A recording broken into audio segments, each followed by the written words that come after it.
আমাদের খুলনার রূপসা নদীর কোল ঘেঁষে যে এত সুন্দর একটা পার্ক আছে যেটা আমার একদমই জানা ছিল না। তাও আবার এলাম মাত্র 20 টাকা এন্ট্রি ফি দিয়ে। এইখানে সন্ধ্যার আগে আসলে আপনি এত সুন্দর সানসেট ভিউ দেখতে পাবেন যেটা আপনাকে কিছুটা হলেও কক্সবাজার আর কুয়াকাটার ফিল এনে দিবে। তাছাড়াও ছবি তোলার জন্য এখানে পেয়ে যাবেন সুন্দর সুন্দর কিছু ব্যাকগ্রাউন্ড। আর সর্বশেষ যখন ক্ষুধা লাগবে, নদীর পাড়ে বসে মনোমুগ্ধকর দৃশ্য দেখতে দেখতে একটা ফিশ কাবাব কিংবা চিকেন বারবিকিউ ট্রাই করতেই পারেন। সো প্রথমেই আমি সাজেস্ট করব যারা খুলনা থেকে এখানে যাবেন তারা একবার হলেও এই রিক্সা রাইডটা ট্রাই করবেন। খুলনা থেকে বিশ্ব রোড হয়ে যদি আপনি রিক্সা নিয়ে আসেন তাহলে এত অ্যামেজিং ভিউ আপনি এনজয় করতে করতে আসবেন, সেটা যখন আসবেন তখন আমার কথা মনে করবেন। আর আজকে কিন্তু আমরা সম্পূর্ণ ব্রিজটা রিক্সা দিয়েই পার হয়েছি। সো রিক্সা দিয়ে যাওয়ার সময় এত সুন্দর ভিউ আমরা এনজয় করতেছিলাম, কি যে অদ্ভুত সুন্দর সেটা বলে বোঝাতে পারবো না। সো দেখতে দেখতে চলে আসলাম আমাদের খুলনার রিভার ভিউ কোস্টাল ক্যাফেতে। সো এতক্ষণ ধরে কিন্তু আমি এই জায়গাটার কথাই বলতেছিলাম, আর এটা হচ্ছে এক্স্যাক্টলি আমাদের রূপসা ব্রিজের নিচে অবস্থিত। আর এইখানের এন্ট্রি ফি মাত্র 20 টাকা হলেও আপনি কিন্তু 20 টাকা দিয়ে পুরা পার্কটি ঘুরে শেষ করতে পারবেন না, কারণ এইখানে রয়েছে বিভিন্ন রকম রাইড, ভিতরে রয়েছে সুন্দর কিছু শপ, তাছাড়া খাবার দাবারের অনেক সুন্দর ব্যবস্থা। আর নদীর পাশে খুবই অ্যাট্রাকটিভ কিছু কটেজ বানানো রয়েছে, যেখানে ফ্যামিলি নিয়ে কিংবা পার্সোনাল টাইম স্পেন্ড করতে গেলে আপনাকে গুনতে হবে আরো বেশ কিছু টাকা। যাই হোক, আজকে যেহেতু আমাদের প্রথম দিন ছিল, অনেক কিছু অজানা ছিল, সেটা জেনে নিলাম। আর রাইট নাও আমরা যে কটেজে ঢুকতেছি, এটাতে ঢুকতে কিন্তু কোনো টাকা লাগে না, বাট এখানে টাইম স্পেন্ড করতে গেলে আপনাকে এদের ফুড অর্ডার করতে হবে।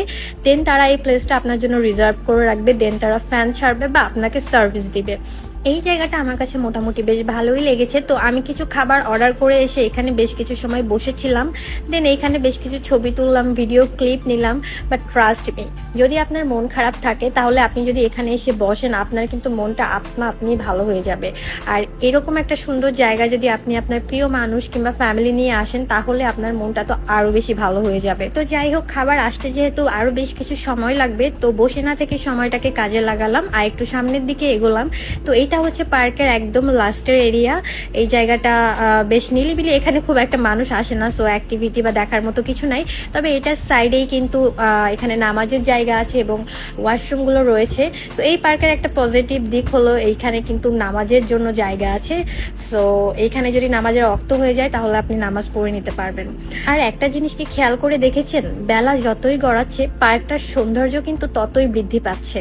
মানে এই যে লাইটগুলো অন করে দিয়েছে, আর এখন যেহেতু এখনো পর্যন্ত দিনের আলো রয়েছে, সো দিনের আলোর কম্বিনেশন এবং এই লাইটের কম্বিনেশন মিলে কিন্তু খুব অদ্ভুত একটা সুন্দর পরিবেশ ক্রিয়েট হয়েছে।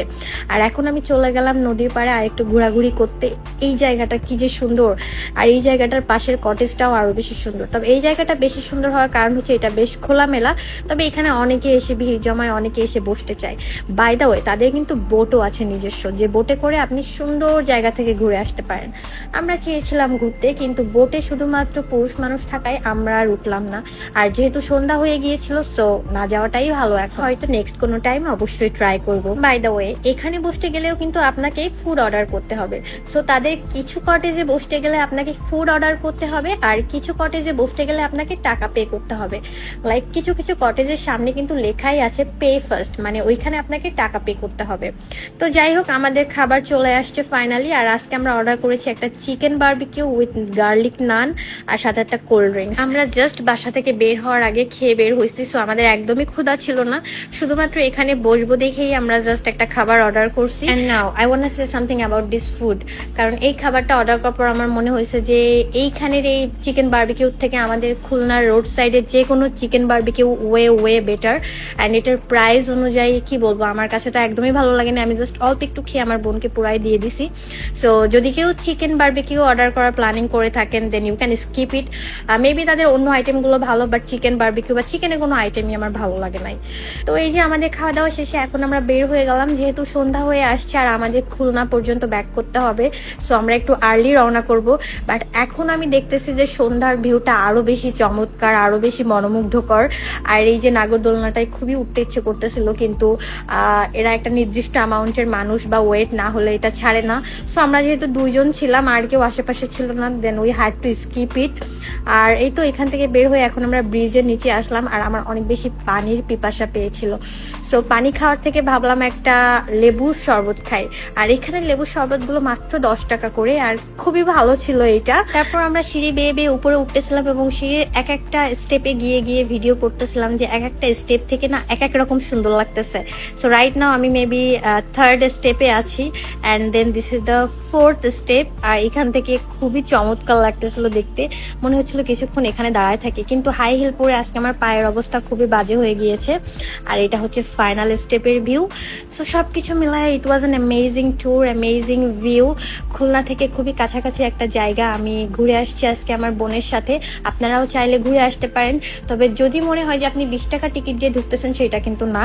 খুলনা থেকে এই পর্যন্ত এসে বিভিন্ন রকম রাইড চড়ে, বিভিন্ন রকম অ্যাক্টিভিটিস করে, খাওয়া দাওয়া করে আপনাদের কিন্তু জন প্রতি প্রায় 500 টাকা করে গুনতে হবে।